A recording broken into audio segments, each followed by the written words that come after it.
اسی طرح ایک اور موٹیویشن ہے، وہ یہاں پر مینشن نہیں، میں آپ کو بتا دیتا ہوں۔ اللہ کے نبی صلی اللہ علیہ وسلم نے فرمایا بشارت دے دو ان لوگوں کو جو اندھیرے میں فجر کی نماز پڑھنے جاتے ہیں، کیونکہ قیامت والے دن ان کے پاس لائٹ ہوگی۔ آپ کو پتہ ہے یہ کیا موقع ہے لائٹ والا؟ قیامت میں میدان حشر میں کچھ جو ہے نا وہ فیزز ہیں، وہ فیزز میں آپ کے سامنے رکھتا ہوں کوئکلی۔ سب سے پہلا فیز جب اللہ ہم سب کو اٹھائے گا، مردوں میں اللہ تعالیٰ روح رکھے گا، دوبارہ سے اٹھائے گا سب کو، تو سب سے پہلے سٹینڈنگ ہے، لوگ بہت دیر تک کھڑے رہیں گے، یعنی پہلے وہ چلیں گے میدان حشر کی طرف، ایک دم سے وہ کھلا کر یہ کیا ہو گیا، ہمیں کس نے اٹھا دیا، اور چل کر وہ میدان حشر کی طرف جائیں گے، اور وہاں جا کے وہ بہت دیر تک کھڑے رہیں گے۔ اور پھر سیکنڈ جو فیز ہے وہ ہے حوض کوثر، اللہ سبحانہ تعالیٰ حوض کوثر لائیں گے اور نبی صلی اللہ علیہ وسلم وہاں موجود ہوں گے۔ جو لوگ پیاسے ہیں بہت زیادہ، اور سبھی پیاسے ہوں گے، کھڑے رہ کے انہیں پیاس بہت لگی ہوگی، سورج بہت قریب آیا ہوگا، ان لوگوں کو حوض کوثر سے پانی پلایا جائے گا۔ بہت سے لوگ بھاگیں گے حوض کوثر کی طرف، لیکن صرف ان لوگوں کو آگے کیا جائے گا جو نبی صلی اللہ علیہ وسلم کی سنت پر زندگی گزارتے ہیں، ان کو پانی پلایا جائے گا وہاں سے، جو بھی مشروب ہے وہ پلایا جائے گا حوض کوثر سے۔ باقیوں کو پیچھے کر دیا جائے گا، کفار کو تو ویسے ہی پیچھے کر دیا جائے گا، لیکن ایسے لوگ جو مسلمان ہیں لیکن انہوں نے سنت پر عمل نہیں کیا یا چینج کر دیا دین کو، بدعت میں پڑ گئے، ان کو بھی فرشتے پیچھے کر دیں گے۔ دوسرا فیز ہے۔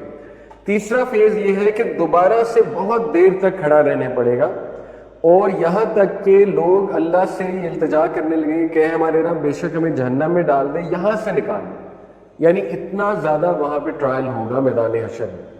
اور اس کے بعد نبی صلی اللہ علیہ وسلم سفارش کریں گے، سفارش اللہ سے کریں گے سجدے میں گر کے، کس چیز کی سفارش کہ اللہ حساب شروع کر دیں، تو اللہ تعالیٰ حساب شروع کر دیں گے۔ ٹھیک ہے، حساب کس طرح شروع ہوگا؟ سب سے پہلے انسان کی ڈیڈز کو ایگزامن کیا جائے گا، ایگزامینیشن آف ڈیڈز، آپ کے ہاتھ میں آپ کا اعمال نامہ پکڑایا جائے گا۔ ٹھیک ہے، اس کو ایگزامینیشن آف ڈیڈز کہتے ہیں۔ اس کے بعد میزان سجایا جائے گا، پہلی سٹیج ہے ایگزامینیشن۔ اس کے بعد میزان کس لیے سجایا جائے گا کہ یہ دوبارہ دیکھ لیں، ان کو تسلی ہو جائے دوبارہ کہ کوئی زیادتی نہیں ہے، میزان میں بھی اعمال تولے جائیں گے۔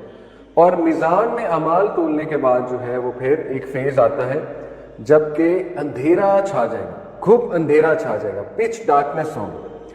اس میں کچھ لوگوں کے پاس لائٹ ہوگی، ٹھیک ہے، وہ لوگ لائٹ کے سہارے پل صراط کی طرف جائیں گے اور ایزیلی پہنچ جائیں گے۔ کچھ لوگ کے پاس بالکل لائٹ نہیں ہوگی تو وہ گریں گے، کٹیں گے، زخم لگیں گے انہیں، اور بہت زیادہ تکالیف جھیلیں گے، اور بہت ایک مینٹل ڈسٹریس سے گزریں گے، اور پھر جا کر پل صراط تک پہنچیں گے۔ یہ لائٹ والے کون لوگ ہیں؟ فجر والے اس دن۔ ٹھیک ہے، حدیث میں آتا ہے کہ ان لوگوں کو بشارت دے دو قیامت والے دن ان کے پاس لائٹ ہوگی، اس فیز میں لائٹ ہوگی جب پچ ڈارکنیس۔ ٹھیک ہے، یہ وہ والے لوگ۔ تو دیکھیں اتنے زیادہ فائدے سبحان اللہ فجر کے، فجر کی نماز جو ہے وہ اس کو چھوڑنا بہت بڑا گھاٹے کا سودا ہے۔ یہ ایک جسٹ ٹو کریٹ امپیکٹ اور جسٹ ٹو ٹیل یو کہ نبی صلی اللہ علیہ وسلم when he said فجر کی 2 سنتیں دنیا کی ہر چیز سے زیادہ قیمتی ہیں، تو جسٹ ٹو کریٹ امپیکٹ، یہ مکیش امبانی کا گھر ہے اور یہ دنیا کا سب سے مہنگا گھر، ممبئی میں ہے غالباً، دنیا کا سب سے مہنگا گھر۔ تو فجر کی سنتیں اس سے بھی زیادہ قیمتی ہیں، 2 سنتیں فجر کی، حدیث میں آتا ہے 2 cycles of prayer، 2 سنتیں فجر کی بفور دی فجر پہ، یعنی 2 سنتیں are better than the world and everything in it، دنیا اور دنیا کی ہر نعمت سے بہتر ہے فجر کی 2 سنتیں۔ they are both more beloved to me than the entire world، وہ میرے لیے دنیا کی تمام چیزوں سے زیادہ قیمتی ہیں، نبی صلی اللہ علیہ وسلم یہ کہہ رہے ہیں۔ تو دیکھیں کتنا ریوارڈ ہے فجر کی 2 سنتوں میں۔ ٹھیک ہے، تو یہ ہمارے لیے موٹیویشن ہے کہ فجر کی نماز وہ کیچ کرنا کتنا ضروری ہے۔ نبی صلی اللہ علیہ وسلم نے فرمایا، صحیح بخاری صحیح مسلم کی حدیث ہے، there are angels who take turns in visiting you by night and by day, angels آتے ہیں آپ کو وزٹ کرتے ہیں دن میں بھی رات میں بھی، اور ان کی شفٹ لگتی ہے، اور وہ اسمبل ہو جاتے ہیں، جمع ہو جاتے ہیں 2 نمازوں کے وقت، فجر اور عصر۔ وہ لوگ وہ اینجلز جنہوں نے تمہارے ساتھ رات بتائی ہوتی ہے، رات کے وقت وہ آسمان کی طرف جاتے ہیں اپنے رب کی طرف، اور اللہ سبحانہ تعالیٰ ان سے پوچھتے ہیں کہ تم نے میرے بندوں کو کس سٹیٹ میں پایا؟ وہ کہتے ہیں کہ ہم نے جب انہیں چھوڑا تو وہ نماز ادا کر رہے ہیں، اور جب ہم ان کی طرف گئے تو وہ نماز ادا کر رہے ہیں۔ چھوڑا کب؟ یہ عصر کے شام کے ٹائم، اور آئے کب؟ فجر کے ٹائم۔